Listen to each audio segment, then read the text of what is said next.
भगवते वासुदेवाय।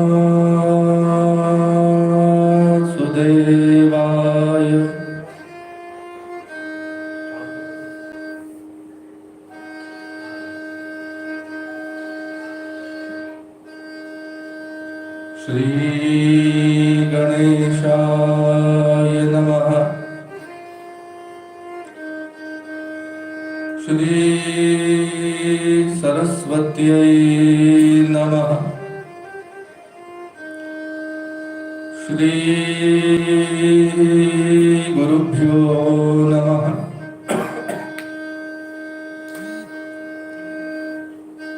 विघ्नेश विघ्नजय खण्डन नामधेय। श्री शंकरात्मज सुराधिपवन्द्यपाद। दुर्गा महाव्रतफलाखिल मंगलात्मन्। विघ्नं ममापहर सिद्धिविनायकत्वम्। शारदा शारदाम्बुज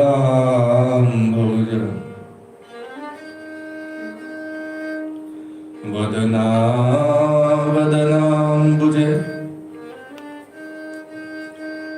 सर्वदा सर्वदास्माकं सन्निधिं सन्निधिं क्रियात्। ब्रह्मानन्दं परमसुखदं केवलं ज्ञानमूर्तिं द्वन्द्वातीतं गगनसदृशं तत्त्वमस्यादिलक्ष्यम्।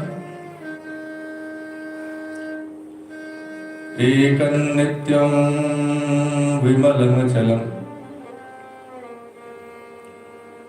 सर्वधी साक्षिभूतं। भावातीतं त्रिगुणरहितं सद्गुरुं तन्नमामि। ॐ नमो भगवते वासुदेवाय।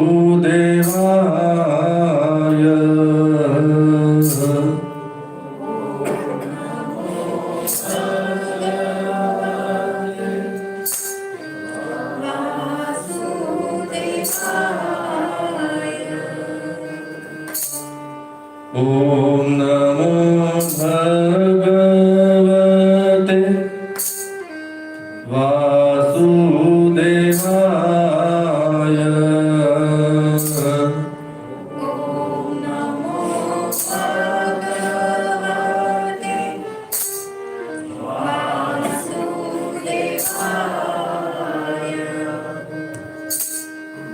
ॐ नमो भगवते वासुदेवाय।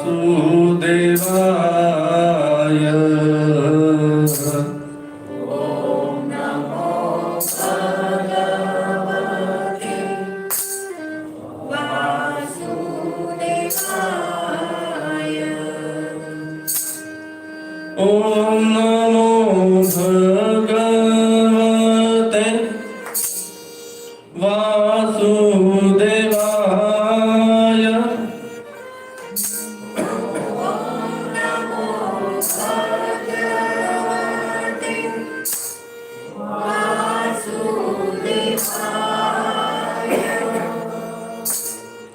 ॐ नमो भगवते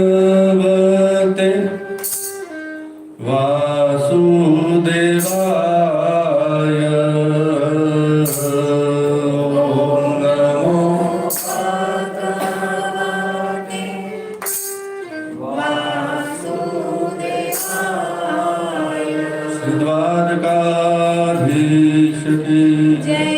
श्री वृंदावन बिहारी लाल की जय।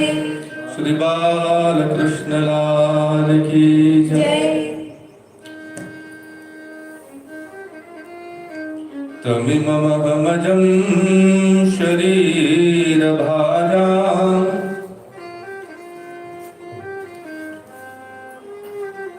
रधिरधिष्ठितमात्मकल्पितानां प्रतिदृशमिव नैकधारकमेकम्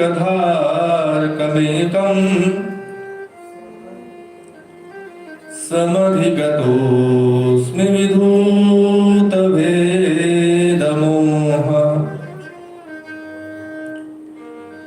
तमेवमहमजं शरीरभाजां रधिरधिष्ठितमात्मकल्पितानां प्रतिदृशमिव नैकधारकमेकम् समधिगतोऽस्मि विधूतभेदमोह श्री भागवत नारायण भगवान की जय।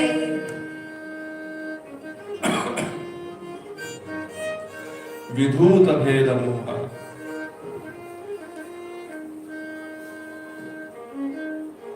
मोह का भेद का त्याग करके पितामह कहते हैं समधिगतोऽस्मि।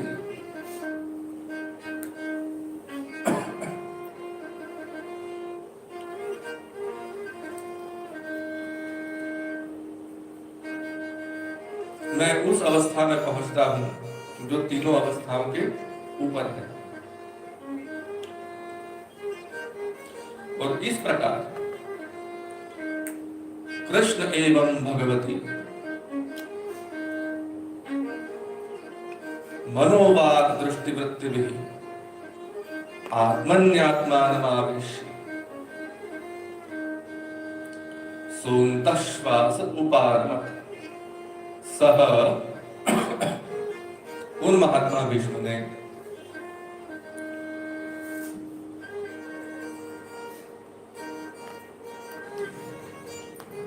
भगवती आत्मनि,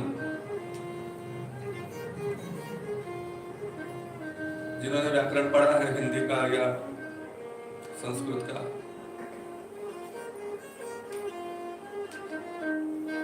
ये लोकेटिव केस है, अधिकरण कारक।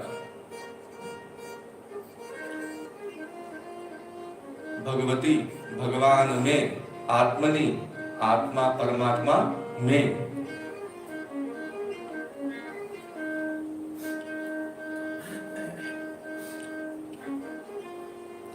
कृष्णे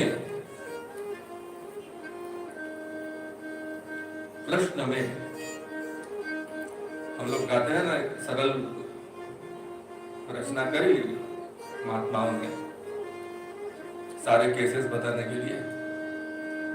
रामो राजमणि सदा विजयते रामम रमेशम भजे। राम को बचते हैं, राम की सदा विजय हो, हम राम को बचते हैं।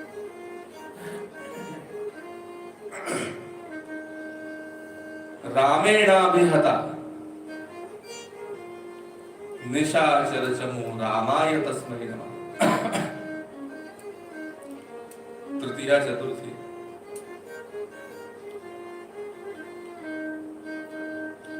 संप्रदाय रामान नास्ति परायणं परतरम् रामस्य दास्योऽस्म्यहम्। पंचमी षष्ठी संबंध कारक। रामे चित्तलय सदा भवतु। राम में मेरे चित्त का लय हो।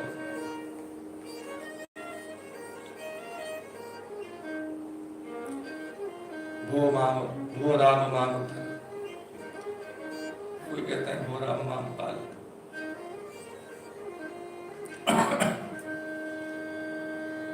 आत्मनि परमात्मा में मनोवाग दृष्टि वृत्ति भी, मन को, वाणी को, दृष्टि को, वृत्ति को, मन से, वाणी से, दृष्टि से, वृत्ति से आत्मानम आवेश्य, अपने आप को उनमें, आत्मनि भगवती, आवेश्य मतलब हैविंग मर्ज्ड इन। कल मैंने पढ़ने दी था ना आपको सबको, ऐसे जब समझ में आता है ना तो बड़ा मजा आता है। अंतःश्वास उपारम,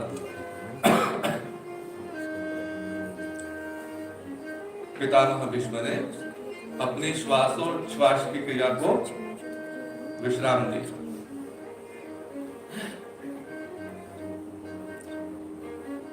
और अगले श्लोक में फिर वही लोकेटिव केस आ गया, निष्कले ब्रह्मणि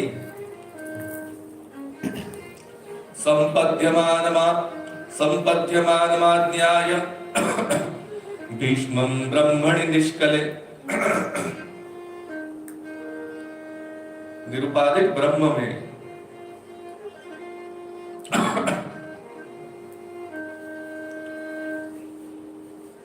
जैसे आत्मनि, जैसे भगवती, जैसे ब्रह्मणि। सर्वे बभूवुस्ते तूष्णीं वयांसी वदनात्ये। संध्या के समय में जिस प्रकार पक्षी शांत हो जाते हैं, मौन हो जाते हैं,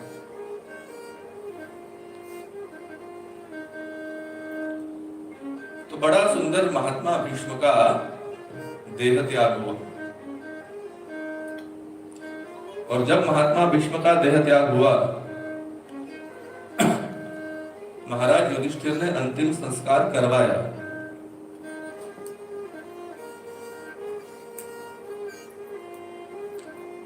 क्योंकि चक्रवर्ती सम्राट स्वयं अंतिम संस्कार नहीं करता है, करवाया। इसके बाद भगवान द्वारिकाधीश विदा हुए।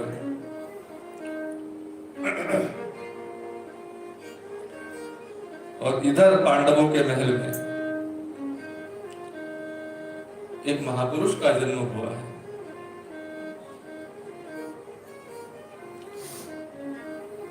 बोलो परीक्षित महाराज की।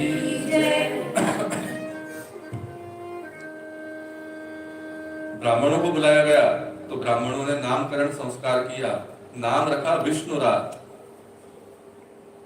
उन्होंने कहा गर्भ में भगवान ने रक्षा करी है, भगवान ने रक्षा करी है, इसलिए नाम होगा विष्णुरात। ब्राह्मणों ने नाम रखा है विष्णुरात, लेकिन संसार ने उनको जाना है परीक्षित नाम से।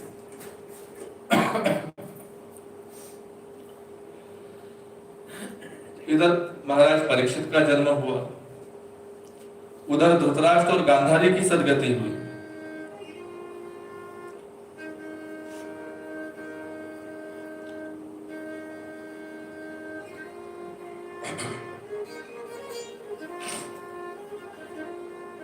और इसके बाद में महाराज युधिष्ठिर ने धर्मपूर्वक शासन किया पृथ्वी पर। शासन करते करते उनको दिखाई देने लगा कि पृथ्वी अब पहले जैसी दिखाई नहीं देती।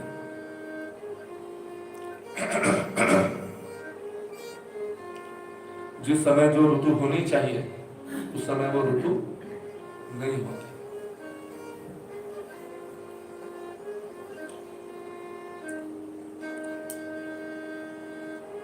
देखो, घर में किसी का डर हो और वो घर में हो तो घर में सब लोग डिसिप्लिन में रहते नहीं। लेकिन युधिष्ठिर ने देखा यहाँ कुछ भी डिसिप्लिन में नहीं है। ऋतुएं अपनी मर्यादा छोड़ रही है। जिस समय जो ऋतु होनी चाहिए। मैं कल देख रहा था फोरकास्ट, वो बताते थे कि रविवार को और सोमवार को 7 डिग्री हो जाएगा टेम्परेचर।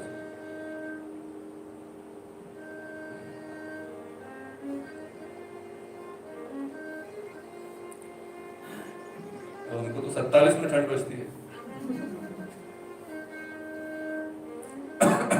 47 पर एसी चल रहा है, उसको बंद करवा देते।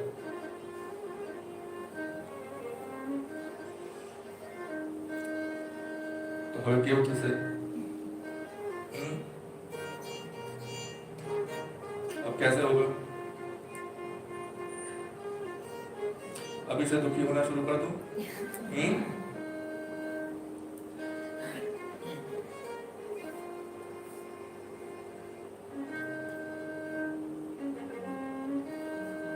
ऐसा होता है, कुछ होने वाला होगा तब होगा, हम लोग अभी से दुखी होना शुरू कर देते हैं।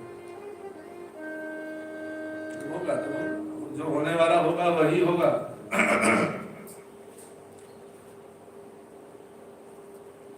और वो है ना, वो सब अच्छा करेगा।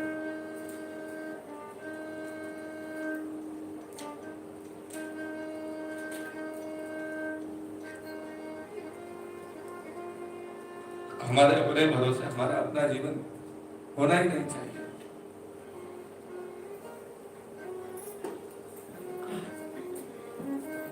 जो होगा सो होगा।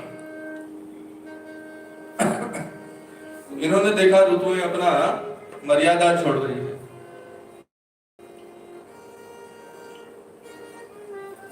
ऋतुएं तो मर्यादा छोड़ रही है, संसार में लोग भी अपनी मर्यादा छोड़ रहे हैं।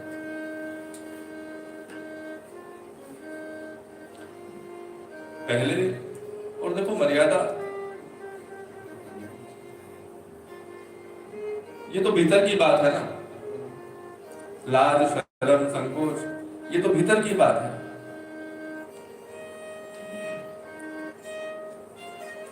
महाभारत में श्लोक है, एक समय ऐसा था, न राज्यम न च राजासित न दंडो न च दांडिका।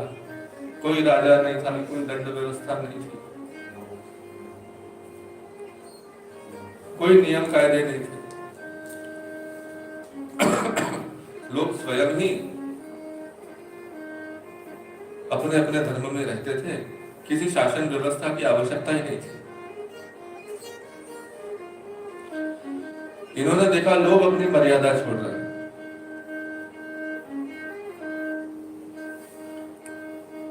समाज में लोग अपनी मर्यादा छोड़ रहे हैं, घर परिवार समाज में अपनी अपनी मर्यादा छोड़ करके लोग आचरण करते हैं, अपनी अपनी मर्यादा छोड़ करके लोग बात करते हैं।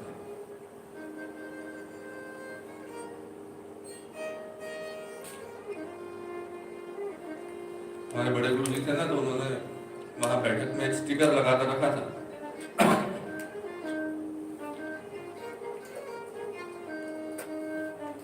डूबे गाले 3 जना।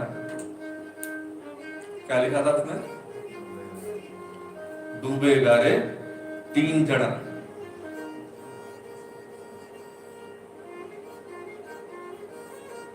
पूंजी गम व्यापार घड़ा।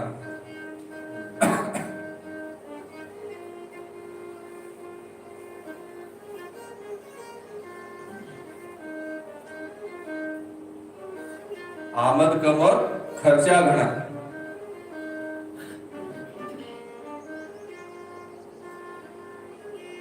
जोर कम और गुस्सा घना।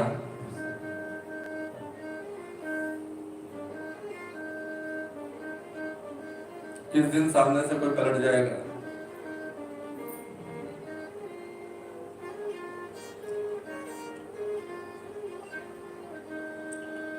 अपनी मर्यादा में रहना हमारे अपने लिए अच्छा है और सबके लिए तो है।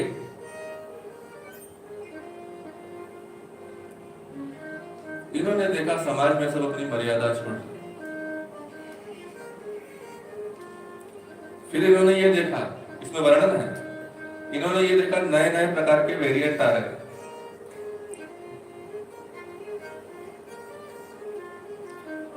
नानाविध रोगों से, नए नए प्रकार के रोगों से लोग पीड़ित हो।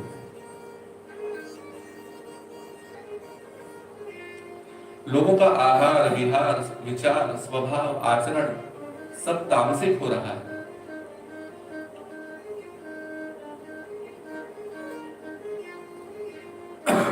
अब शगुन दिखने लगे बहुत सारे।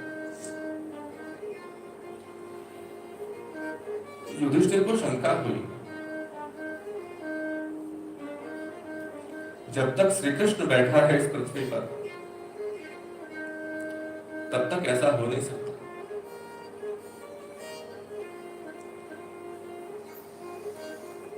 उन्होंने देखा पृथ्वी अब पहले जैसी सुंदर नहीं दिखाई देती।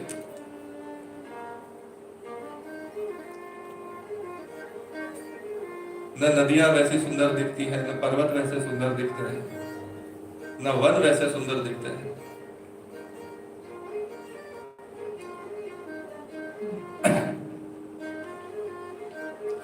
मानो पृथ्वी ने अपने श्रृंगार का त्याग कर दिया। पृथ्वी से कोई तेज का अद्वितीय पुंज उठ गया। युधिष्ठिर को शंका हुई, क्या हुआ होगा। अर्जुन को भेजा है, जाओ द्वारिका जाओ।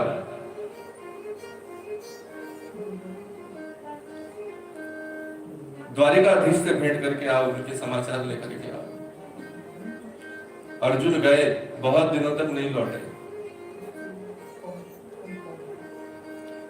और जब लौटे तो उन्होंने देखा कि अब अर्जुन के मुख पर भी पहले जैसा तेज नहीं है। पहले अर्जुन के नेत्रों में जो तेज होता था, उनके मुख पर जो तेज होता था, जो बॉडी लैंग्वेज होती थी, वो नहीं है। मुख लटका हुआ है, आंखों में तेज नहीं है, शरीर शिथिल पड़ा हुआ है। युधिष्ठिर ने पूछा, क्या हो गया, ऐसे क्यों हो गए, तुम्हारा तेज क्यों चला गया। वहां युधिष्ठिर ने बहुत सारे प्रश्न किए।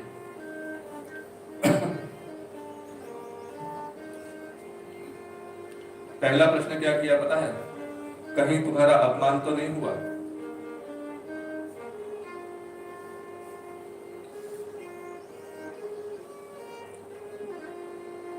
क्षत्रिय के लिए तो सबसे बड़ी बात है, कहीं तुम्हारा अपमान तो नहीं हुआ। अपमान हुआ और सहन करके आना पड़ा।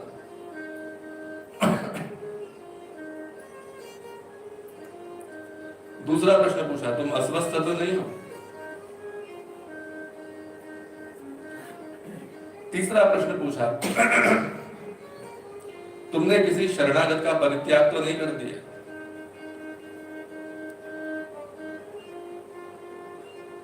तुमने किसी शरणागत का परित्याग तो नहीं किया।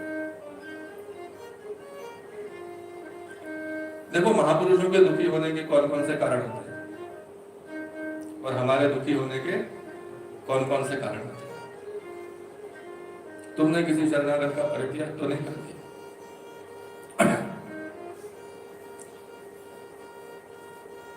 कहीं तुम धर्म युद्ध में पीठ दिखाकर तो नहीं आ गए।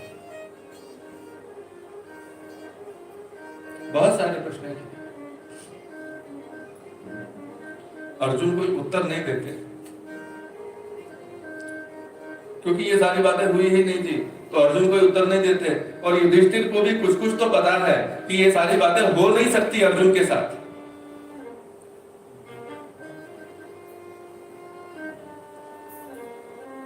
उनको भी पूछना कुछ और है, लेकिन उनकी पूछने की हिम्मत नहीं हो रही।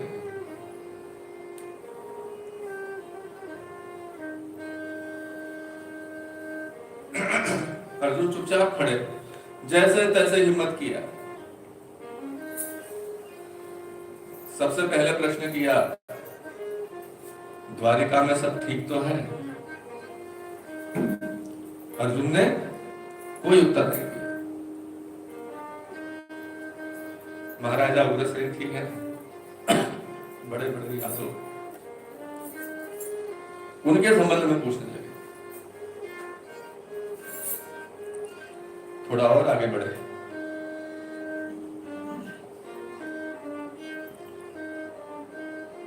मामा जी वसुदेव जी ठीक है, माता देवकी ठीक है? कोई उत्तर नहीं दिया। अंत में युधिष्ठिर ने हिम्मत करके पूछ ही लिया, द्वारिकाधीश कैसे है? और सुनते ही अभी तक जिस बांध ने रोका हुआ था अर्जुन को, वो बांध टूट पड़ा। द्वारिकाधीश कैसे है पूछते ही नेत्रों से अश्रुओं की चौधार वर्षा होने लगी।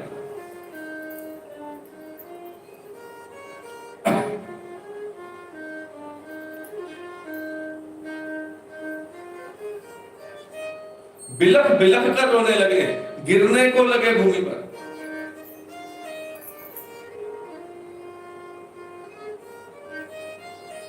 आसपास जो खड़े थे उन्होंने संभाला।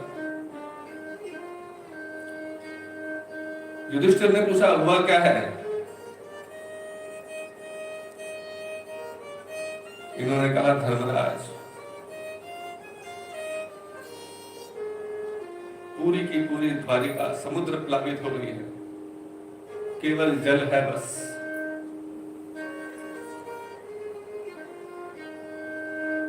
एक द्वारिकाधीश के जगत मंदिर को छोड़कर द्वारिका में कुछ नहीं बचा।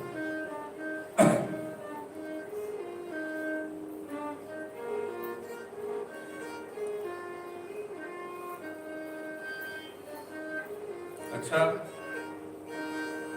जगत मंदिर तो बचा है ना? हाँ, तो द्वारिकाधीश?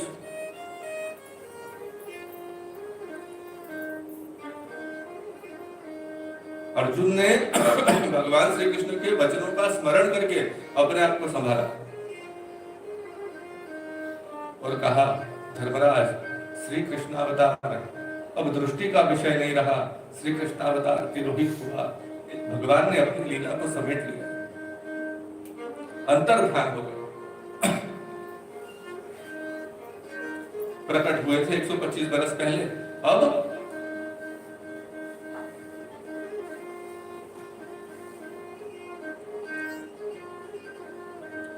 दारुक को संदेशा देकर गए थे अपने सारथी को कि अर्जुन को कहना कि स्त्रियों को बच्चों को ले जाए। मैं स्त्रियों को बच्चों को लेकर आ रहा था, मार्ग में मुझ पर आक्रमण हुआ, मुझ पर आक्रमण हुआ। वही रथ था, वही महारथी अर्जुन था, वही गांडीव धनुष था, जिसके सामने बड़े बड़े महारथी अतिरथी नहीं खड़े रह पाते थे।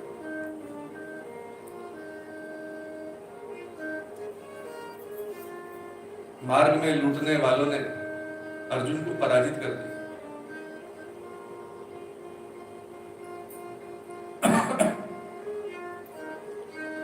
अर्जुन ने कहा, अब मुझे पता लगा मेरा बल कौन था।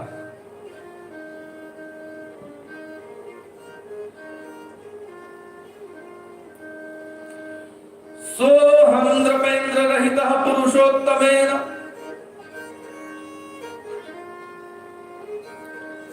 सख्या प्रियेण सुरदारदयेन शून्यः तद्वः धनुस्त इषवः सरथो हयास्ये।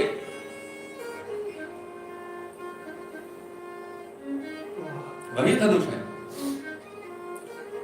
तद्वत् धनुस्त इषवः सरथो हयाः, वही रथ है, वही घोड़े हैं।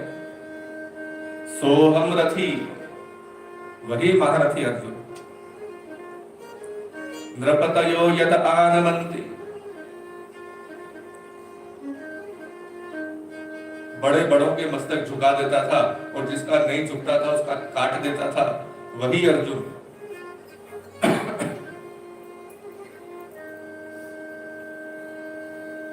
उनका जो काफिला आ रहा था उसको लूट लिया मार्ग में लोगों ने, लूट कर ले गए। अर्जुन कुछ नहीं करता।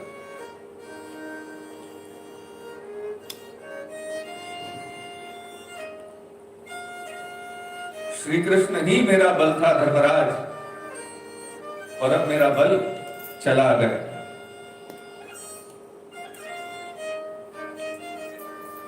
उसी समय देवी कुंती को हृदयाघात हुआ।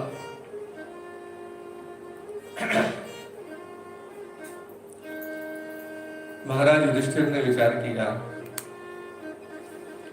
बिना कृष्ण के इस धरा पर रहना कोई लाभ नहीं। गोपियों ने तो कहा था, दयित दृश्यतान दिक्षु तावका त्वयि धृता सबः, आपको देखने के लिए ही तो हम जीवित खड़ी है। गोपी गीत के पहले श्लोक में कहा था ना, आपके दर्शनों के लिए ही तो हमने शरीर अभी तक रखा हुआ है।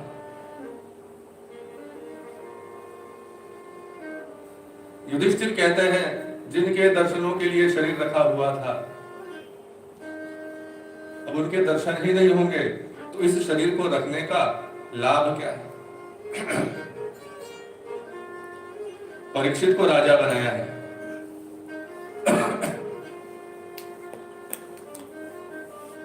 स्वयं चले गए हैं उत्तरापथ में, वहां ऊपर भगवान केदारनाथ जी के धाम में, और वहां से ऊपर चढ़े हैं स्वर्गारोहिणी।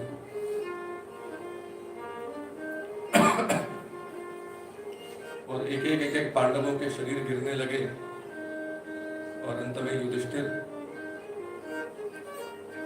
सशरीर स्वर्ग में गए।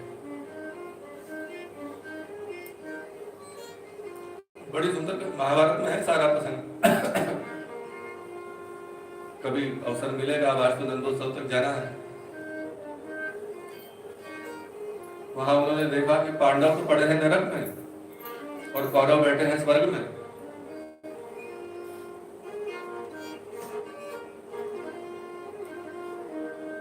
और फिर युधिष्ठिर ने प्रश्न किए और उनको समाधान मिला, और फिर पांडव उस नरक में से।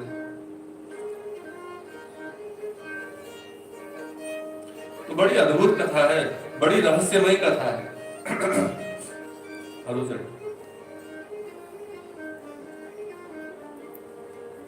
एक एक शब्द सुनना पड़ता है। थोड़ा भी इधर उधर का विचार आया कि बात पकड़ने से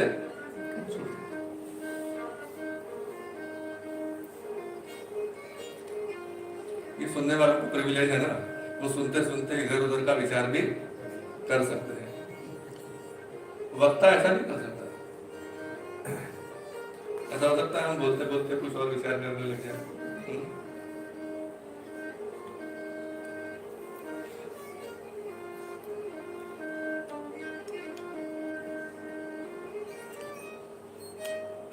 तो जो बात हमारे बस में है, जो हम कर सकते हैं, वो करनी चाहिए ना।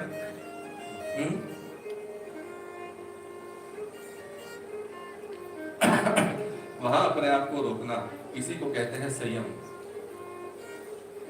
इसी को कहते हैं तप। जो बात हम कर सकते हैं, जो सुख हम पा सकते हैं, उसको पाने से अपने आप को रोक देना, इसी को कहते हैं तप।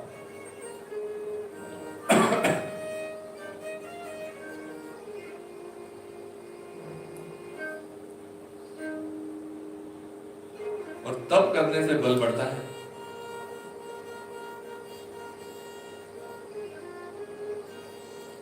मैंने बताया था ना पहले दिन कथा में, ऑब्सेसिव कंपल्सिव डिसऑर्डर, वो जो न्यूरो पैटर्न्स बन जाते हैं अंदर, उनको तोड़ना है। भीतर से ही टूटते हैं, बाहर की दवाइयां तो सुला देगी आपको बस।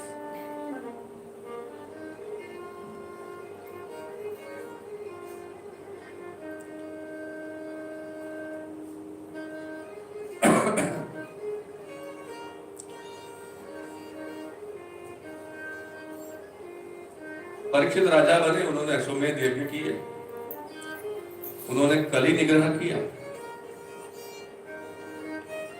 और एक बार असावधानी में उनके हाथ से ऋषि का तिरस्कार हो गया और ऋषि कुमार ने शाप दे दिया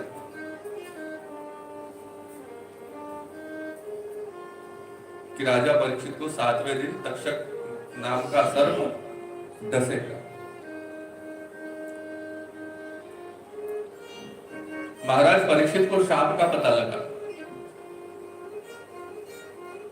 उन्होंने राज्य सौंपा अपने पुत्र जन्मेजय।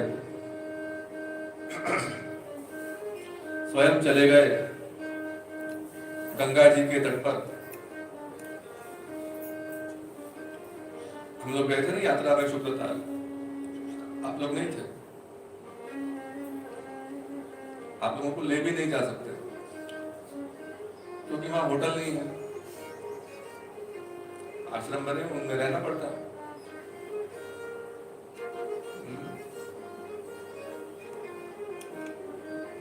उसमें कैसे रह पाओगे? रह पाओगे? देखो प्रीति ने तो हाँ कहा, तो वर्षा को भी पूछना।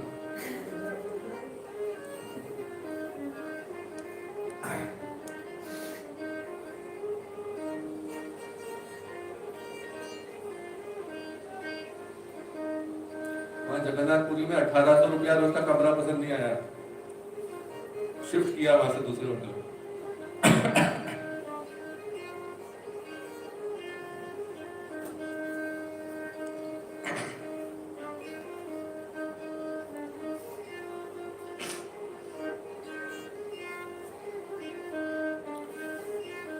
कोई दिक्कत भी नहीं यदि उपलब्ध है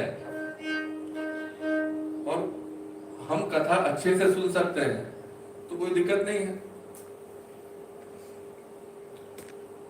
लेकिन उपलब्ध ही नहीं हो तो फिर क्या करेंगे? वहां जाएंगे ही नहीं। हाँ जाएंगे, जाएंगे, ठीक है।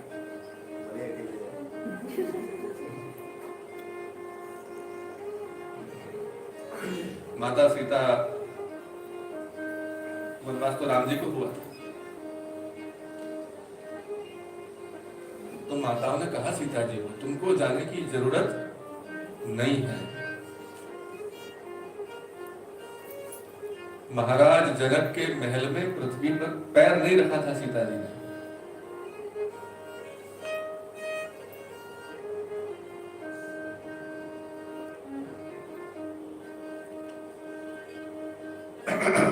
और 14 वर्ष का वनवास, वन में कितने घोर कष्ट होंगे। तुम यही महल में रहो, राम जी अपना वनवास पूरा करके आ ही जाएंगे। सीता जी ने कहा नहीं हम जाएंगे। अरे वन में जंगल में रहना पड़ेगा, पर्णकुटी में।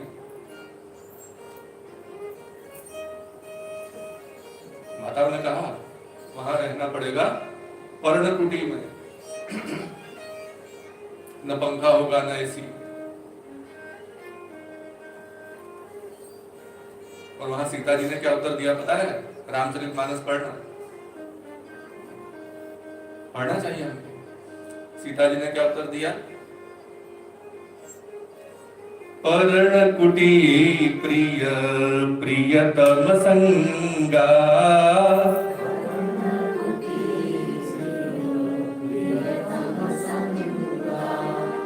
पर्णकुटी प्रिय प्रियतम संगा, मेरा प्रियतम साथ में है, जहां पर मुझे वो पर्णकुटी भी प्रिय है।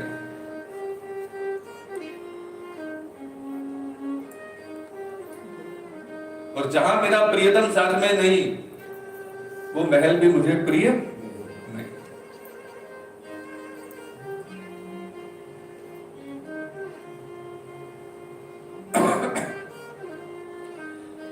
भगवान सीताराम का जो गृहस्थाश्रम है ना, बड़ा दिव्य है। आनंद रामायण मिले कहीं तो पढ़ना लाते। मैंने बताया कि कथाएं अलग अलग जगह पर अलग अलग प्रकार से क्योंकि जहां मैंने बताया ना शादी हुई तो पूजा पाठ की जो बातें गुरु जी को बतानी, गुरु जी को बताएंगे। दूसरी जो बातें जो उनके सब्जेक्ट की होगी वो दूसरे को बताएंगे। तीसरी बातें जो उनके सब्जेक्ट की होगी उनको बताएंगे। तो पूरा जानना है तो सब पढ़ना पड़ता है।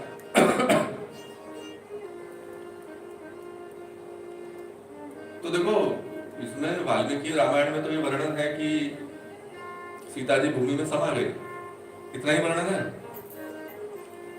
आनंद रामायण में वर्णन है सीता जी ने प्रतिज्ञा किया था कि यदि मैंने मन वचन कर्म से श्री राम को भी अपना पति जाना हो तो माता पृथ्वी मुझे, और उस समय धरती फटी और एक सिंहासन निकला और उस सिंहासन के जो 4 पैर थे 4 सर्पों के मस्तक पर थे, और उस पर सीता जी विराजमान हुई और वो सिंहासन अब अयोध्या में सबको पता लग गया, प्रमाण मिल गया। उसके बाद में भगवान श्री रामचंद्र ने धनुष बाण उठाया और पृथ्वी से कहा सीता को लौटा दीजिए।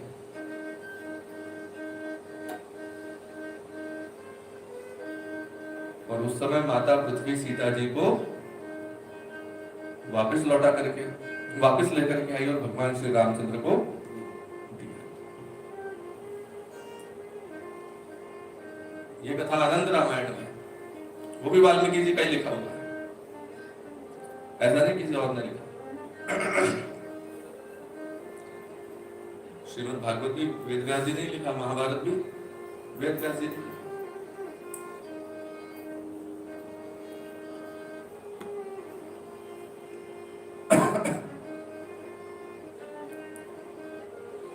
तो वो शुकताल में पहुंचे हैं, बात शुकताल से चल रही थी। ऐसे करते करते कब नंदोत्सव आ जाएगा पता नहीं लगेगा।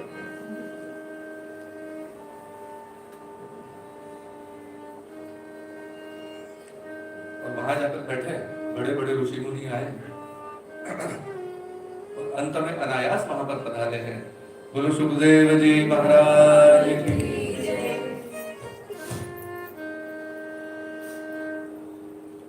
महाराज परीक्षित ने स्वागत किया, 2 प्रश्न किए। मनुष्य को अपने जीवन में अपना जीवन सार्थक करने के लिए क्या करना चाहिए,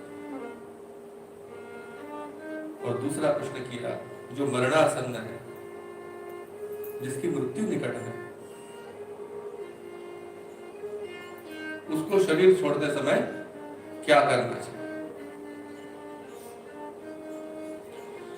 सुखदेव जी महाराज ने उत्तर दिया, देखो राजा, जीवन को सार्थक करना चाहते हो ना, जीवन को यदि सार्थक करना चाहते हो इधर उधर मत लगाओ जीवन को। तस्माद् भारत सर्वात्मा भगवान ईश्वरो हरिः श्रोतव्यः कीर्तितव्यश्च स्मर्तव्यश्चेच्छता भयम्।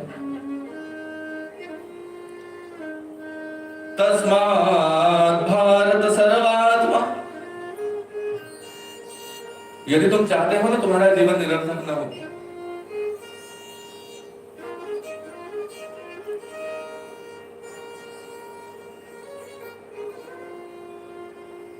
देखो 52 बरस की उम्र थी महाप्रभु जी की, 52,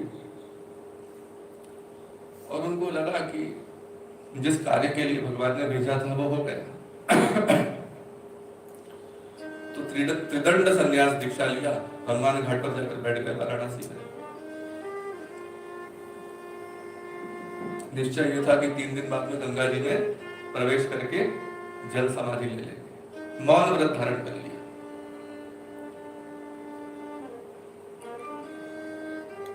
उस समय उनके दोनों पुत्र गए उनके पास, मुख से कुछ कहा नहीं, उंगली से रेत पर लिखा,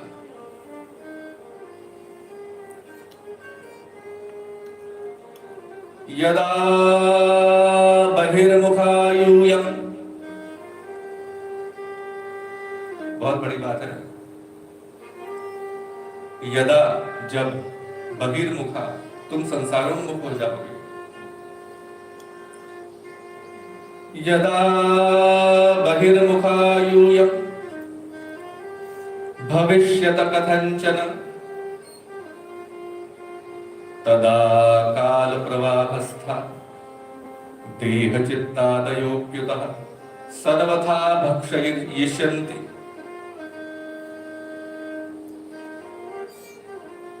तुमने बुद्धि भगवान से हटाकर थोड़ा भी संसार में किया, काल का प्रवाह तुम्हारा भक्षण करना प्रारंभ कर देगा।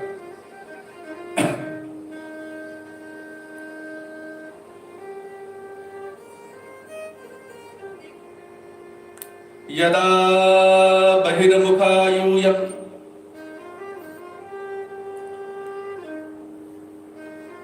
दो पुत्र खड़े हैं सामने, उनको लिख करके एक प्रकार से वसीयत लिखना कह दो। कौन पिता लिखता है इसे? हाँ? जो अपनी संतान का परम कल्याण चाहता हो वो पिता लिखेगा। यदा बहिर्मुखा यूयम् भविष्यत कथंचन,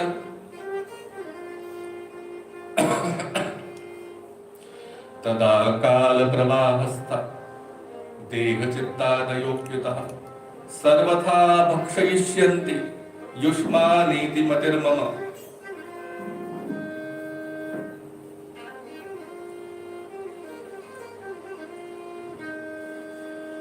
न लौकिकः प्रभुः कृष्णो, श्री कृष्ण लौकिक नहीं है।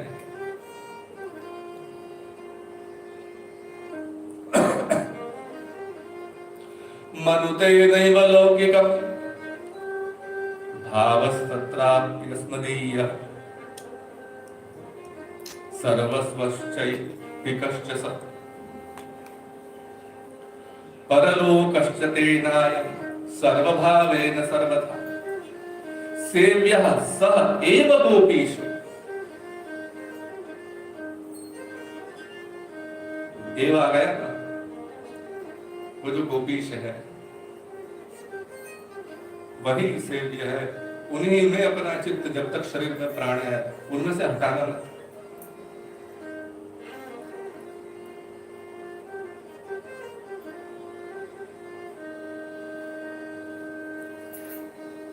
जाते जाते कोई ये बात कहे,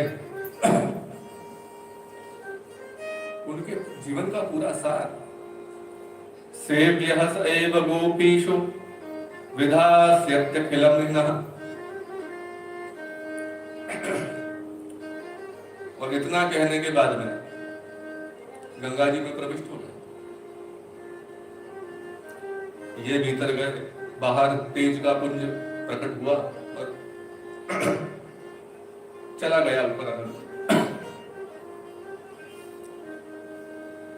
आसुर व्यामोह,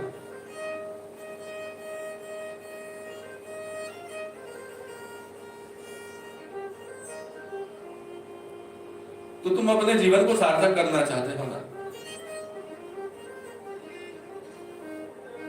संसार में से हटा दो चित्त।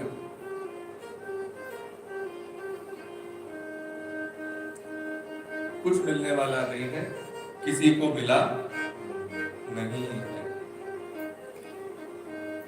संसार में बस उतना ही चित्त रखना है। संसार जो श्री कृष्ण ने हमारा धर्म बनाया है, उस धर्म का आचरण करने के लिए जितना चित्त रखना है बस उतना ही चित्त रखा।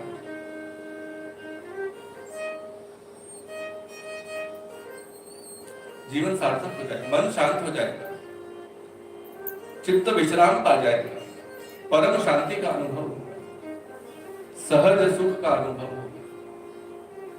पूर्णता का अनुभव, परमात्मा को पा जाएंगे।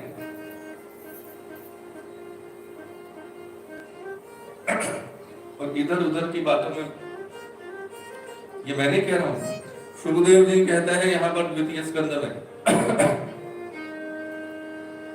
श्रोतव्यादीनि राजेंद्र नृणां सन्ति सहस्रशः। संसार की बातों का कोई अंत ही नहीं है। तुम कितनी बातों को पूरा पढ़ लोगे?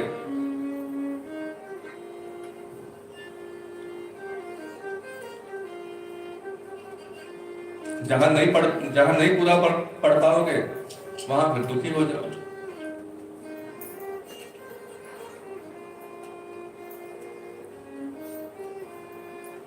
धीरे धीरे होगा ये।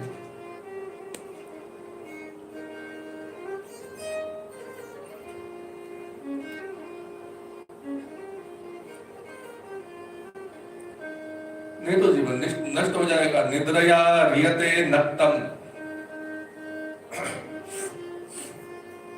रातें नींद में चली जाएगी। व्यवायेन च वावयः दिवाचार्थे हया राजन कुटुंब भरणे नवा। दिन और रात कब नष्ट हो जाएंगे पता ही नहीं लगेगा।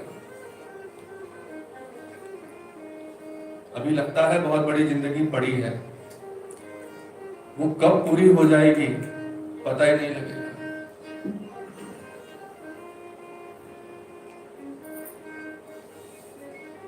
बेकार की बातों में माथा ही नहीं लगाना है मुझे। राम राम राम राम राम राम राम राम राम राम।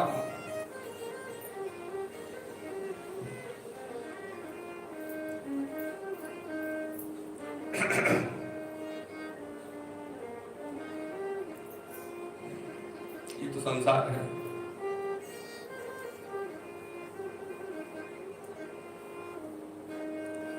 पूत कमाई कर कर लावे माता करे प्यार।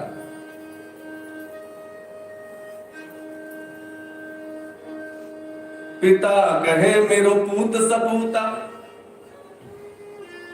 कमाई करके ले जाएगा ना तो पिता कहेगा सपूत है, और घाटा करके जाएगा तो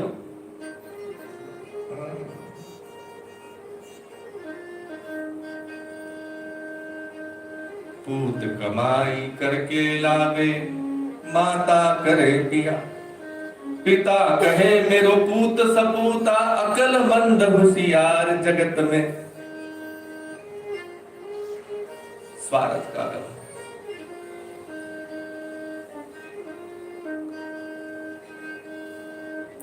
घाटा करके जाएगा तो जन्म देने वाला पिता चार बातें सुना देगा।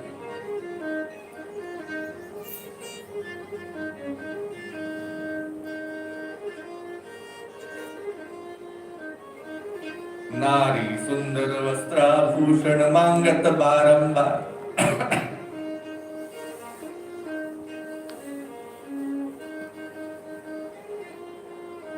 ब्रह्मानंद जी महाराज ने गाया है।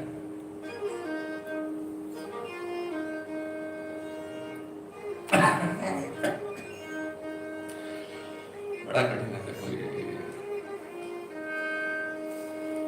लिया था ना गोली कल रात में, एक ही लेनी है 24 घंटे में, और दो लिया तो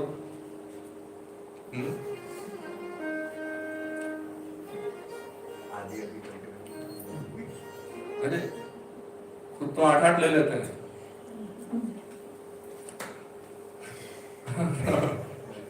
और मैं एक की दो नहीं ले सकता।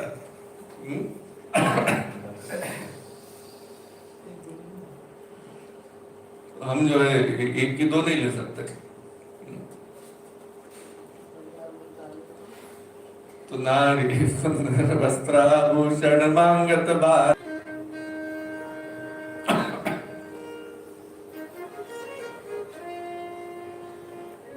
पुत्र भये नारिन के वश में।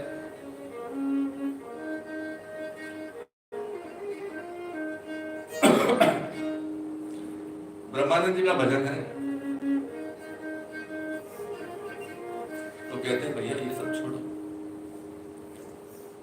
जिनको जानत मीत पियारे सब मतलब के यार। ब्रह्मानंद छोड़कर ममता सुमरो सर्जनहार जगत में।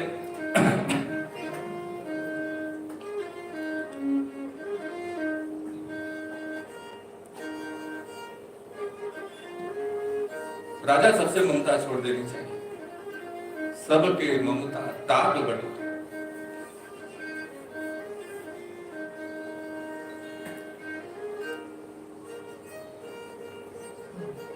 श्रोतव्य कीर्तितव्य स्मर्तव्य छदाभ्यम।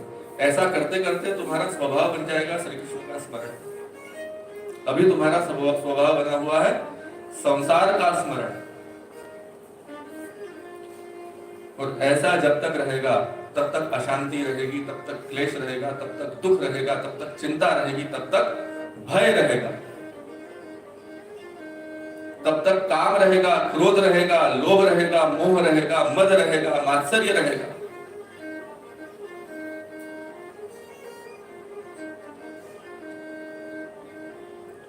अभी चित्त का स्वभाव है संसार का स्मरण, और ऐसा जब तक स्वभाव रहेगा ना, अशांति रहेगी, क्लेश रहेगा, भय रहेगा, काम क्रोध लोभ मद मोह मात्सर्य ये सब रहेंगे।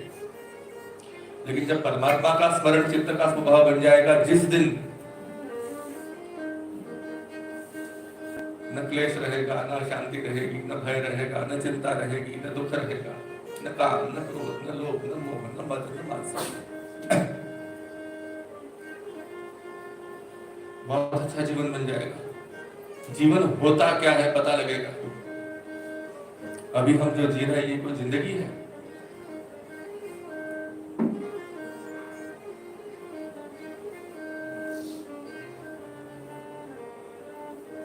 जीवन होता क्या है? महात्माओं का जीवन देखो, दत्तात्रेय जी महाराज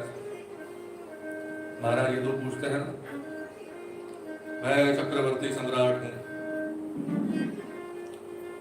मेरी सेना का बल इतना है कि इंद्र को भय लगता है कि किसी दिन यदु की दृष्टि स्वर्ग पर न पड़ जाए, खजाने में इतना धन है, कुबेर ईर्ष्या करते हैं।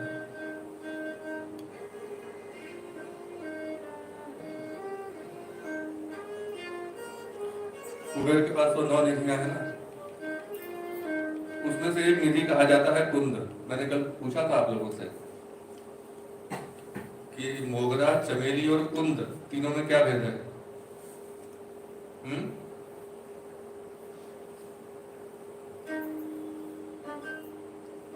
चौथा जूही भी ले लो, उसमें क्या ये जूही दिखते सब एक जैसे, खुशबू अलग अलग होती है। मैंने तो इसलिए पूछा, आज है संकष्टी चतुर्थी और इसके 15 दिन बाद में जो आएगी विनायकी चतुर्थी, श्री गणेश जयंती, उस दिन है। बुरहानपुर वाले आज मनाते हैं, केवल बुरहानपुर में ही आज मनती है। वास्तव में जो भगवान का मंदिर है, ऐसा सुना है मैंने कि वो पाटोत्सव है उस मंदिर का। लेकिन तिलकुंद चतुर्थी जो है वो शुक्ल पक्ष में आएगी विनायकी, नाम है तिलकुंद। उस दिन भगवान को तिल्ली के लड्डू का भोग लगाया जाता है, नक्त उपवास किया जाता है, एक समय भोजन किया जाता है और भगवान को तिल के लड्डू का भोग लगाया जाता है, भगवान गणेश जी को। और भगवान भोलेनाथ को कुंद का पुष्प चढ़ाया जाता है, इसलिए उसका नाम तिलकुंद चतुर्थी।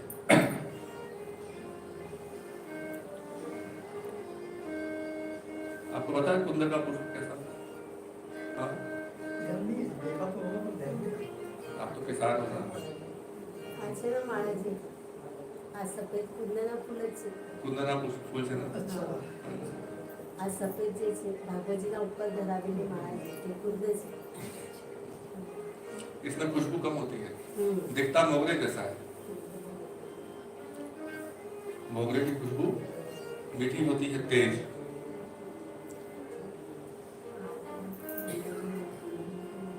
चमेली की खुशबू तीखी होती है।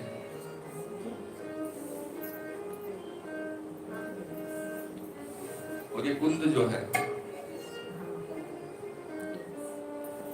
माता सरस्वती ऐसी ही दिखाई देती है। या कुंदेन्दु तुषार हार धवला, धवला है धवल कैसी? कुंद के पुष्प के जैसी, चंद्रमा के जैसी। या कुंद, इंदु, तुषार तुषार कहते हैं बर्फ को, आइस नहीं, स्नो। दोनों में फर्क है ना? माता सरस्वती वैसी दिखाई देती है। या कुंदेन्दु तुषार हार धवला, या शुभ्र वस्त्रावता, या वीणा वरदंड मंडित करा, या श्वेत पद्मासना, या ब्रह्माच्युत शंकर प्रभृतिभिर देवैः सदा वंदिता, सा मां पात सरस्वती भगवती निश्शेष जाड्या शुक्ला शुक्ला है, शुक्ल कहो, धवल कहो, ब्राइट कहो,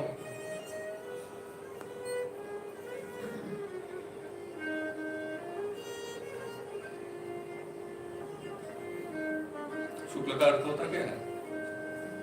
ब्राइट। धवल श्वेत, बिना दाग का, स्पॉटलेस।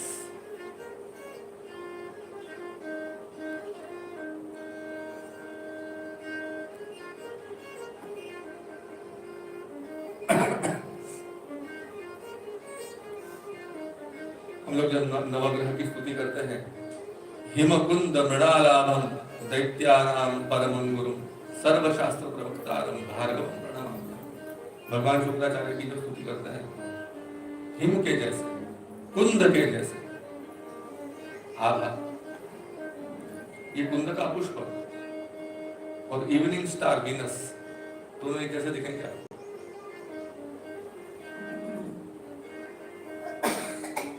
ये जब पूरा खिला हुआ होगा ना, स्टार जस्मिन कहते हैं इसको। है जस्मिन फैमिली? जस्मिन किसी एक फ्लावर का नाम नहीं है, जस्मिन फ्लावर की फैमिली है, उसमें बहुत सारे टाइप के जस्मिन होते हैं, 80 टाइप्स के कम से कम।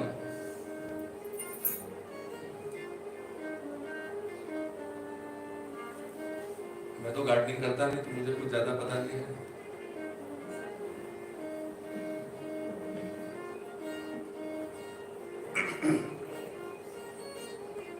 थोड़ा बहुत पता रहता है। चमेली भी एक टाइप का जस्मिन ही है, जूही भी एक टाइप का जस्मिन है।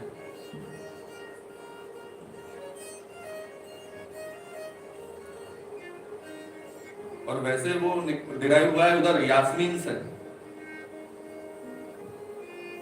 उसका अर्थ क्या आता है पता है?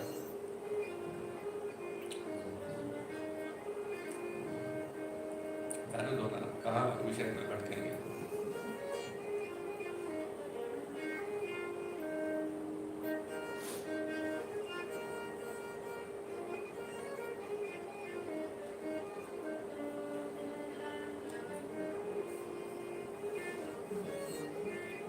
तो जानने में बड़ा मजा है।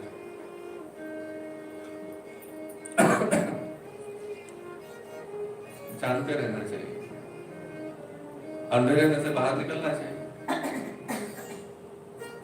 हिंदू का तो धर्म ही है, अंधेरे में से असतो मां सद्गमय तमसो मां ज्योतिर्गमय मृत्यु और मां अमृतंगम। हिंदू का धर्म क्या है? अंधकार से प्रकाश में जाना। हम लोग अंधकार में जी रहे हैं, और यदि हम सनातन धर्मी हैं, हिंदू हैं, तो हमको इस अंधेरे में से प्रकाश में जाना चाहिए। ऐसा चरित्र बनेगा, ऐसा कैरेक्टर बनेगा, ऐसा जीवन बनेगा,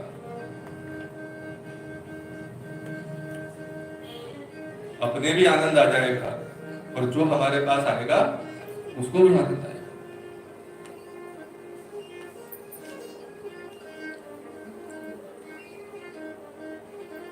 तो कहा देखो,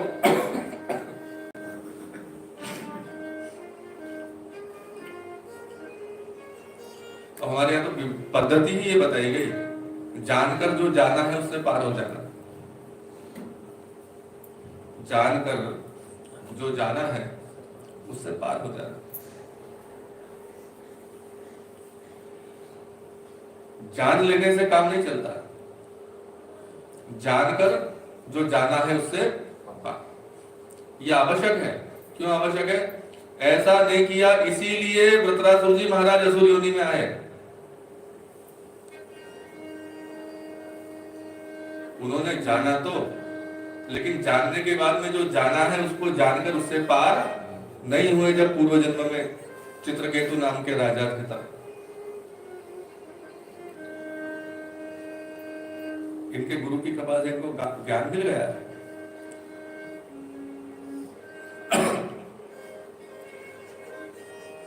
परोक्ष ज्ञान मिला। तो वो ज्ञान जो जाना उससे पार नहीं हुए, जो जाना उसको मस्तक पर धारण कर लिया, उसको पकड़ लिया और पकड़ कर हो गए ज्ञानाभिमानी।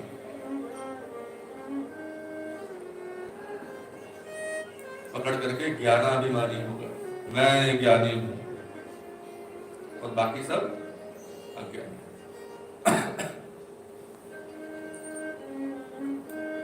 तो देखो, ये तो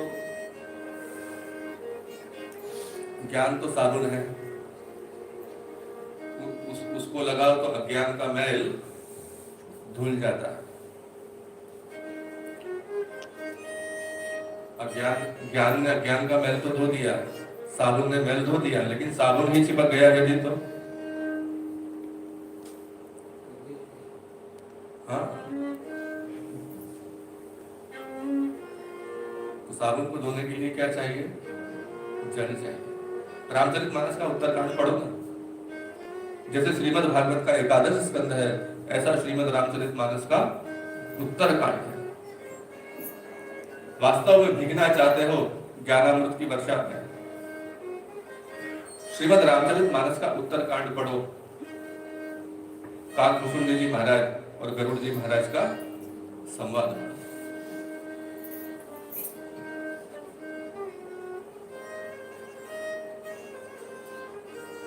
अभी 38, 40, 42, 45, 52, 55 बरस तक तो हमको समय मिला नहीं पढ़ने का।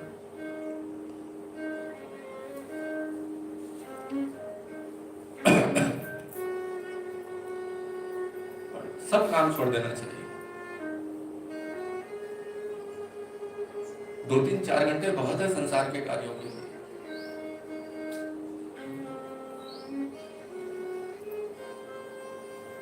देखो, तुम छोड़ दोगे ना तो बच्चे भी सेल्फ डिपेंड हो जाएंगे। तुम नहीं छोड़ोगे तब तक वो डिपेंडेंट बने रहेंगे।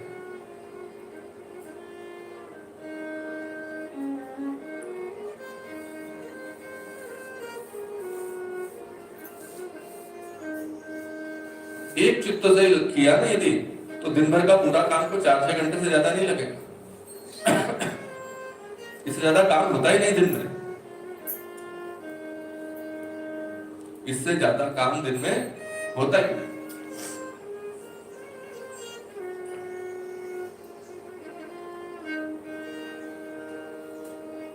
बाकी समय अपना ग्रंथ लेकर बैठे पढ़ रहे हैं,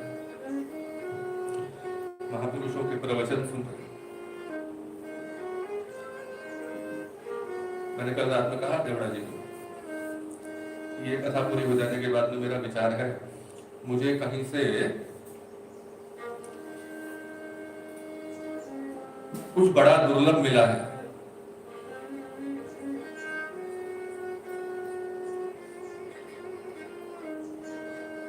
धर्म सम्राट करपात्री जी महाराज के मुखारविंद से निकली हुई श्रीमद् भागवत कथा।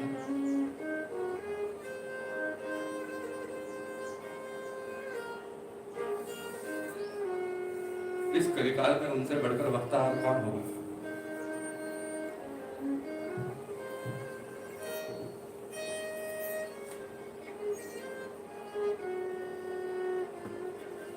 उनके बारे में जो जानते हैं, उनका स्मरण करते हैं, उस समय उनके नेत्र अश्रुपूरित हो जाते हैं। ऐसे महापुरुष।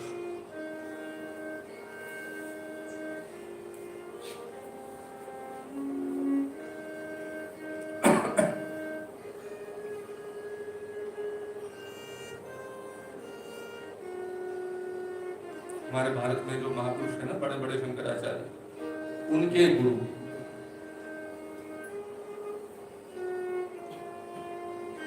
अचानक, मैं कुछ और पढ़ रहा था और अचानक कहीं से मुझे लिंक मिली, पॉपअप हो गया है वो सामने। मुझे तो पता ही नहीं था कि उनकी भागवत उपलब्ध है भी।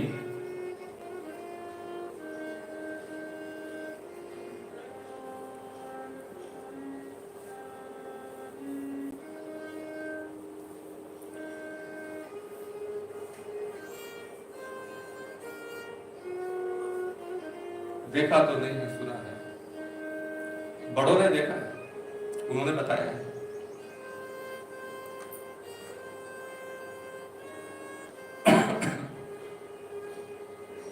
ये जो हम जय जयकार करते हैं ना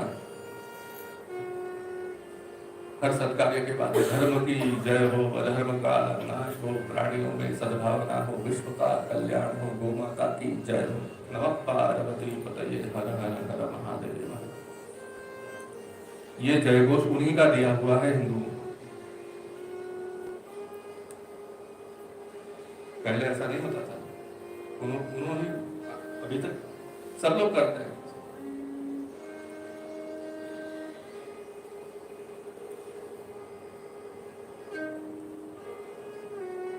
चित्रकेतु को क्या, और ज्ञानाभिमानी का उद्धार नहीं हो सकता, अज्ञानी का हो सकता है।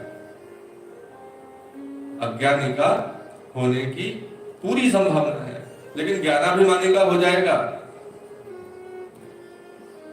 जो ऐसा अभिमान लेकर बैठा है ना कि मुझे जो पता है वही ठीक है, उसका उद्धार हो ही नहीं सकता।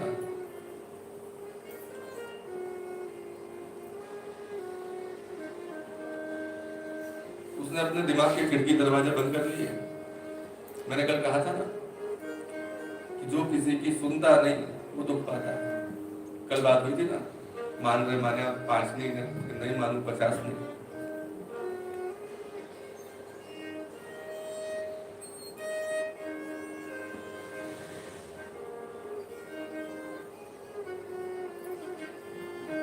पहले मैं भी नहीं मानता था किसी की।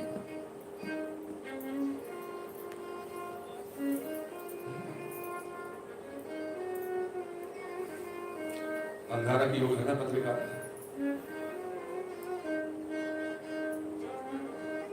पूरी की पूरी आग है, किसी की नहीं सुनता।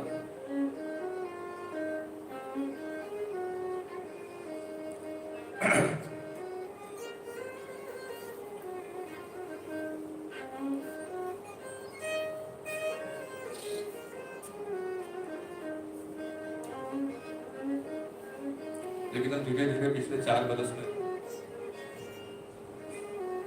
जो गए वो कुछ देकर गए, और आए धीरे धीरे और भी हो जाए।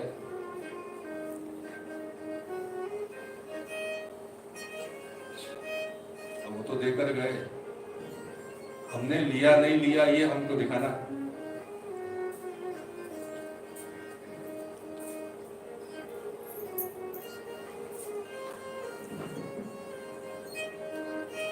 लेना न लेना तो हमारे हाथ में है ना। उन्होंने तो दिया, हमने लिया ही नहीं, तो किस काम का?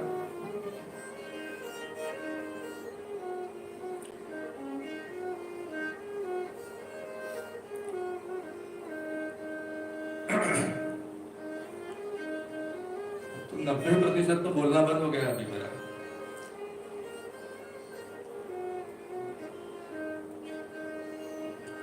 पहले घर में 10 बात करते थे ना, अब 9 नहीं करते। कभी कभी एक आध बात करते तो शू करिए रे बातों में।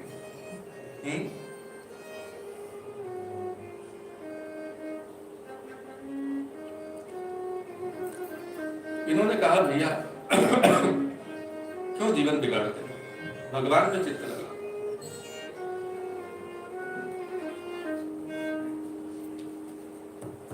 इन्होंने, और जब अंतिम समय आएगा तो तुम्हारा तो स्वभाव बन गया।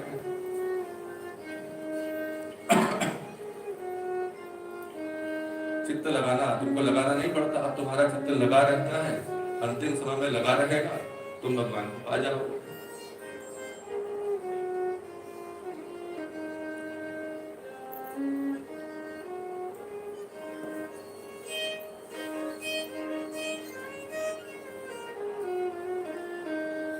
इन्होंने कहा लगाना है चित्त, तो आप ऐसा करिए ना, उन्हीं की कथा सुनाइए।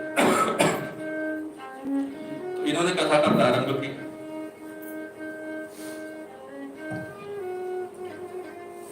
इन्होंने कथा का प्रारंभ किया, पहले तो मंगलाचरण किया, भगवान को प्रणाम किया। श्री शुक उवाच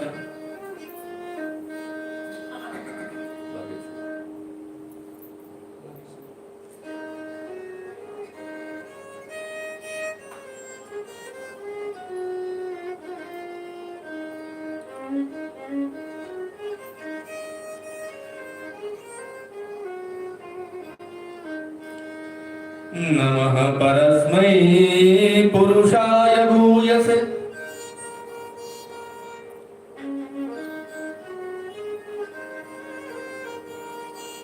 माता सरस्वती की बात चल रही थी ना,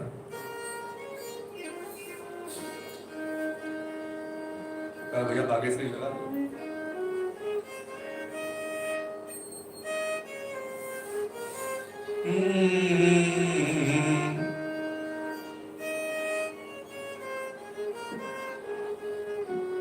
कितने सुंदर सुंदर राग हैं। नमः परस्मै पुरुषाय भूयसे सदुद्भवस्थान निरोध लीलया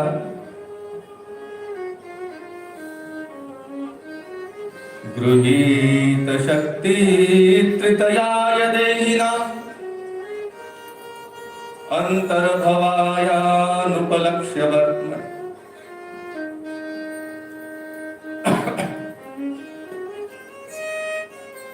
भगवान की प्रार्थना किया है। यदंग्रभिध्यान समानिधौ दया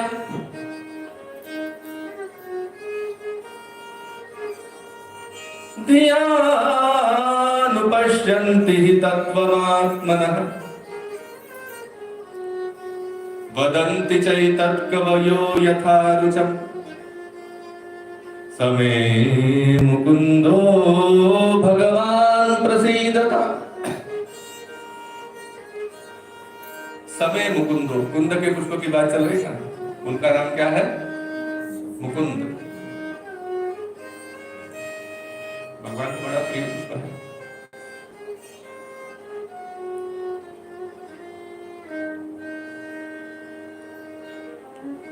और कुबेर की 9 निधियों में से एक निधि है।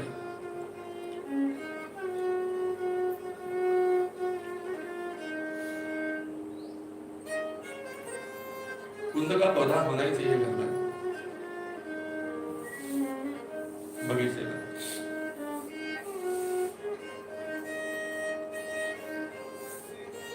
वैसे तो बेल होती है ये, इसको छांटो तो शेप में आ जाएगी। चौकोर छाटोगे तो चौकोर बन जाएगी, गोल छाटोगे तो गोल बन जाएगी, और फिर वो पौधा दिखेगा ही नहीं आपको, फूल ही फूल दिखेंगे। इतने फूल आते हैं, मुझे ज्यादा पता नहीं है। ऐसे गुच्छा का गुच्छा आता है कलियों में, बता रहे, खबर नहीं मुझे।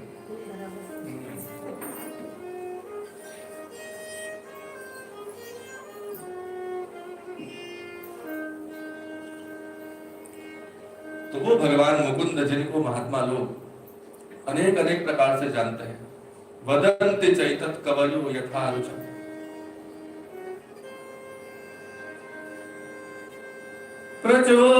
प्रचोदितायेन पुरा सरस्वती वितन्वता जस्य सतिं स्मृतिं रजे स्वलक्षणा प्रादुरभुत्किलास्यतः समे मुकुंदो भगवान् प्रसीदता।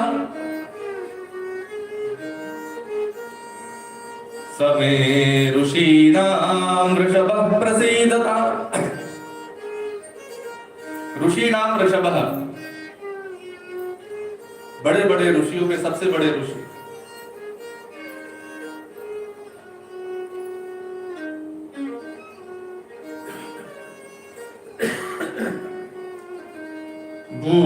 भूतैर्महद्भिः इमा पुरो विभुः।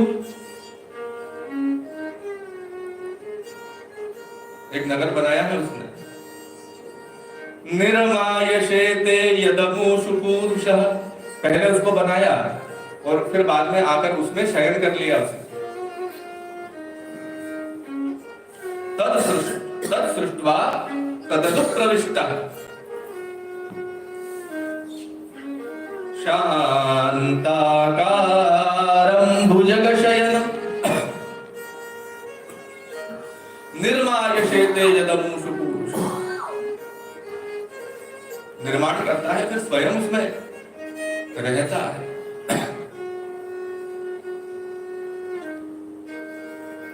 भुंक्ते गुणान् षोडश षोडशात्मकः सोऽलङ्कृशिष्टः भगवान् वचांसि में। वह परमात्मा जो भीतर बैठा है आज अपने गुणों से, आज अपनी शक्ति से मेरी वाचा को अलंकृत करे।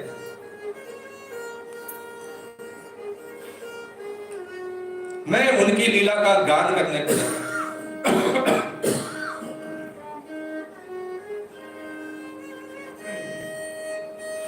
और उनकी लीला का गान उनकी कृपा से ही हो सकता है।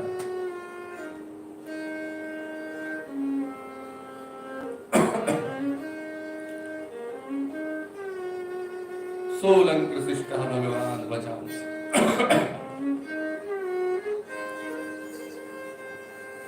वही तो है ना। बिनु पग चलही सुनहि बिनु काना, कर बिनु कर्म करहि विधि नाना। खराब से कोई जाने नहीं देती पीछे।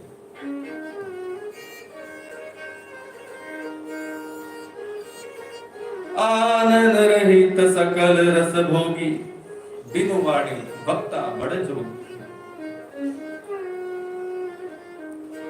भगवान को प्रणाम किया, अपने पिताजी को प्रणाम करते हैं, अपने गुरुजी। नमस्तस्मै भगवते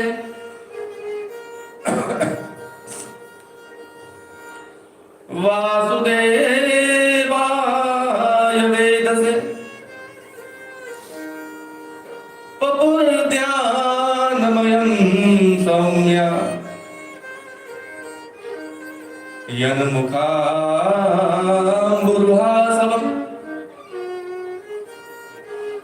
जिनके मुख रूप कमल से निस्सृत मदिरा,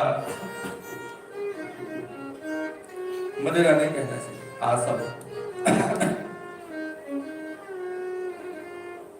क्योंकि मदिरा तो अज्ञान जन्य होती है, अज्ञानमय होती है, और ये आसव ज्ञानमय है, वो उग्र होती है, ये सौम्य है। वो चढ़ने के बाद उपद्रव करती है, ये चढ़ने के बाद में उपद्रवों को शांत कर देती है। वो चढ़ने के बाद में उतर जाती है, ये चढ़ने के बाद में उतरती, चढ़ती ही जाती है, चढ़ती ही जाती है, चढ़ती है। इससे चढ़ी हुई मस्ती फिर उतरती नहीं। भगवान वेद व्यास को प्रणाम किया। बोलो व्यास जी महाराज। तो लीला का वर्णन करने लगे। सृष्टि स्थिति प्रलय चलता रहता है।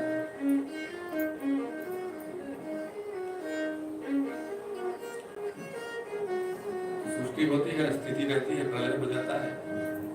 हर बार ऐसा होता है। ये लीनियर नहीं है, ये सर्कुलर है, इसलिए इसका कहीं प्रारंभ नहीं है, इसका कहीं अंत नहीं।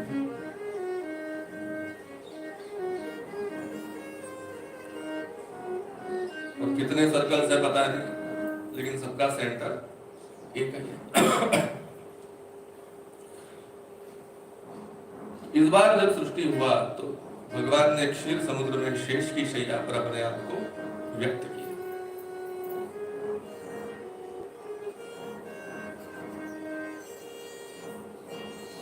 नाभि कमल में से ब्रह्मा जी का प्राकट्य हुआ। ब्रह्मा जी ने तप किया, भगवान प्रकट हुए हैं, और भगवान ने प्रसन्न होकर के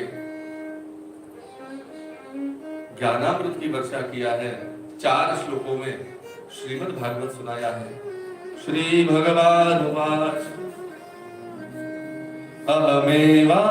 अहमेवासमे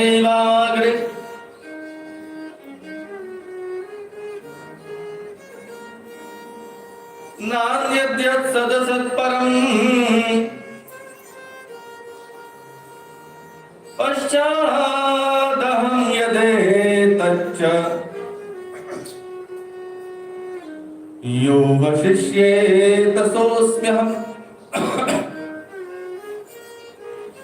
यो वशिष्येत सोऽस्म्यहम्। चतुश्लोकी के पहले ही श्लोक में भगवान नारायण ने वेदांत का महावाक्य कहा है, सोऽस्म्यहम्, सोऽहमस्मि। हमारे यहाँ वेदांत है ना, उसमें 4 महावाक्य हैं और उसमें से एक है सोऽहमस्मि। तो कहते हैं इसको ऐसे सुनाया भी नहीं जाता। इसकी जो पद्धति बताई गई है ना, पद्धति ये बताया गया है कि देखो भैया,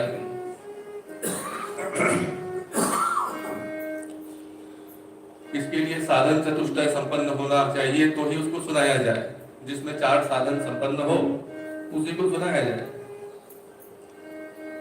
कौन कौन से 4 साधन? तो पहला साधन बताया नित्यानित्य वस्तु विवेकः। भगवान कहते हैं ना उधर विवेक चूड़ामणि में, आदौ नित्यानित्य वस्तु विवेकः परिगण्यते।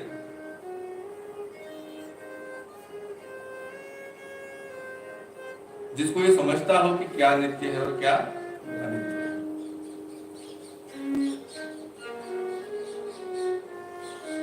संसार का सुख दुख नित्य है या अनित्य है? हाँ? अनित्य है, लेकिन वो नित्य होता रहता है।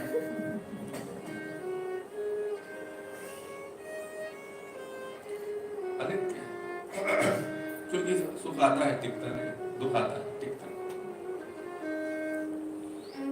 जो सुख आकर टिकेगा नहीं उसकी चाह क्यों करे, और जो दुख आकर टिकेगा नहीं उसकी चिंता क्यों करे।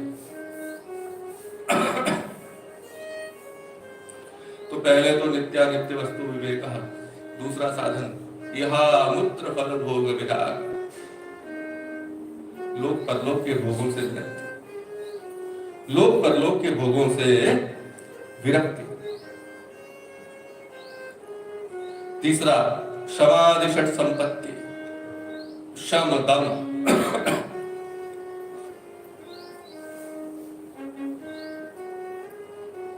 तितिक्षा, उपरति, श्रद्धा और समाधान, ये 6 बातें हैं।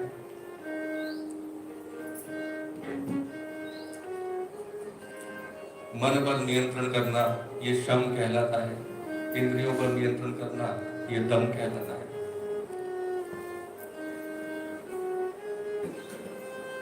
दुख सुख को बिना प्रभावित हुए सह जाना ये तितिक्षा कहलाता है।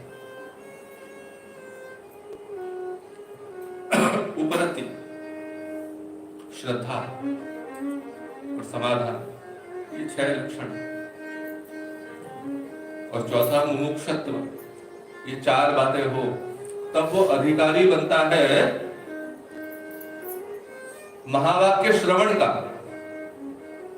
उसके बाद में गुरु ये जानता है कि अब ये इस महावाक्य का उपदेश को पाने का अधिकारी हुआ है, तब वो विधिवत इसका उपदेश करते हैं।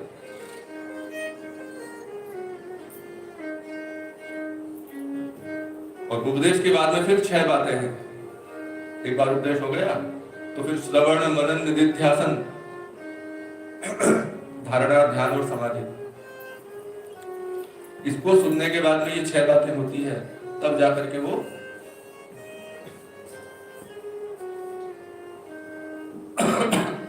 तो ये बताया सोऽहमस्मि, सोऽस्म्यहम्। और सृष्टि बनी बाद में भगवान ने प्राण फूंक दिया पहले। ये जो सोहम है ना, ये सृष्टि का प्राण है, ये जो चलता रहता है ना भीतर। सोहम सोहम सोहम, इसी ने स्पंदन प्रकट किया है सब में। इसी से स्पंदन होता है और स्पंदन से ही सब चलता है। तृण से लेकर ब्रह्मांड पर्यंत क्या हो रहा है? स्पंदन। उसी से सब कुछ चल रहा है।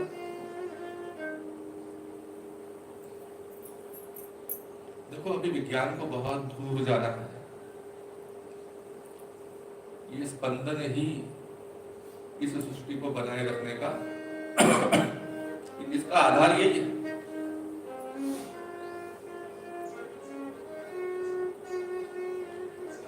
तो ये भीतर चलता रहता है और निरंतर चलता है।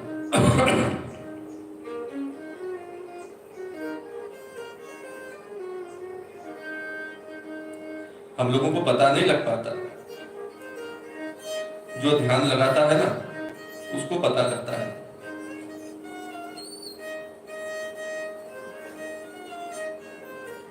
पिछली कथा में गाया था ना हमने, घट में फिरे दिन रात,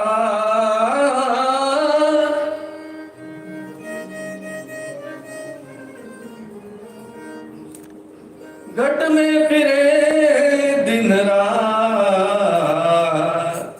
निरंजन माला घट में फिरे दिन रात, निरंजन माला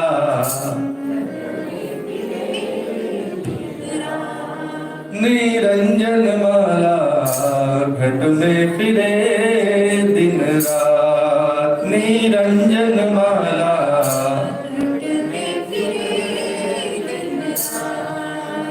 ऊपर आवे नीचे जावे, श्वास श्वास चल जा, ऊपर आवे नीचे जावे, श्वास श्वास चल जा, ऊपर आवे नीचे जावे, श्वास श्वास चल जा, ऊपर आवे नीचे जावे, श्वास श्वास चल जा। संसारी नर समझत नाही हो,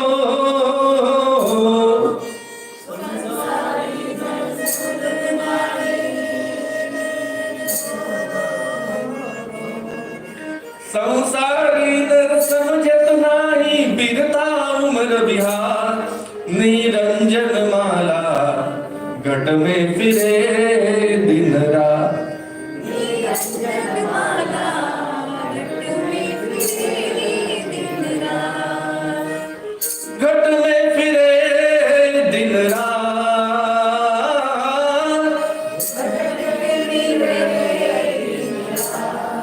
निरंजन माला घट में फिरे दिन रात, निरंजन माला घट में फिरे दिन रात।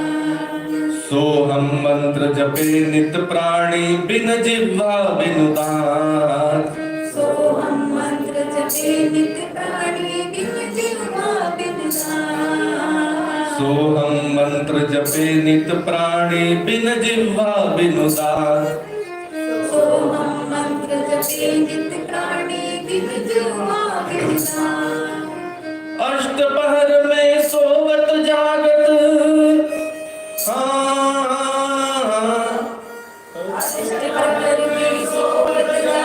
कबहु न पलक रुका, निरंजन माला घट में फिरे दिन रात, निरंजन माला घट में फिरे दिन रात, घट में फिरे दिन रात,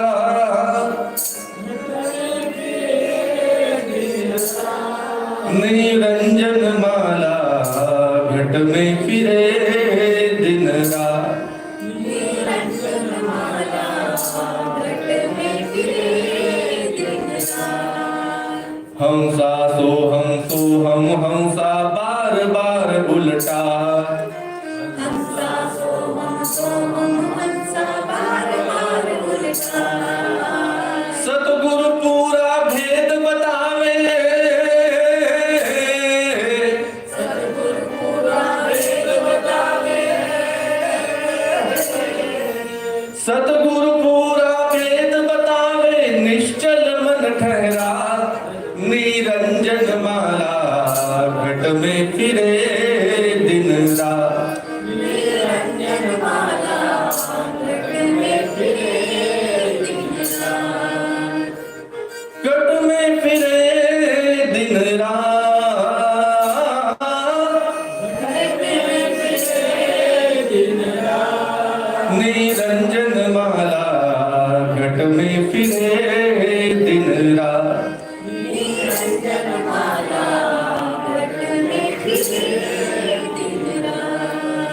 जो योगी जन ध्यान लगावे बैठ सदा पर भार। जो योगी जन ध्यान लगावे बैठ सदा पर भार। जो योगी जन ध्यान लगावे बैठ सदा पर भार। जो योगी जन ध्यान लगावे बैठ सदा पर भार। ब्रह्मानंद मोक्ष पद पावे हो। ब्रह्मानंद मोक्ष पद पावे। ब्रह्मानंद मोक्ष पद पावे फेर दे दिन रात। निरंजन माला घट में फिरे दिन रात। घट में फिरे दिन रात।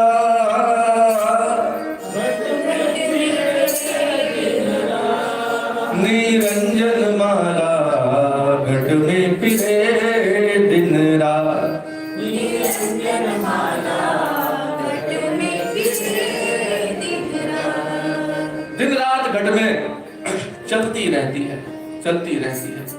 भगवान ने मंत्र पहले ही फूंक दिया।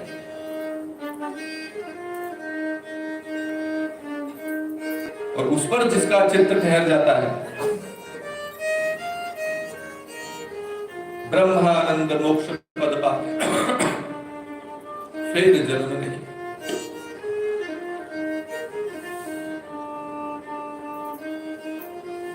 पहले श्लोक में परमार्थ बताया है, अपना स्वरूप बताया है। तीन बातें होती है ना, परमार्थ व्यवहार। तीन बातें हैं, पारमार्थिक, व्यावहारिक और प्रातिभाषिक। तीन लेयर्स है ये जो हमको दिख रहा है ना, इसमें लेयर है तीन। जितना भी हमको दिख रहा है,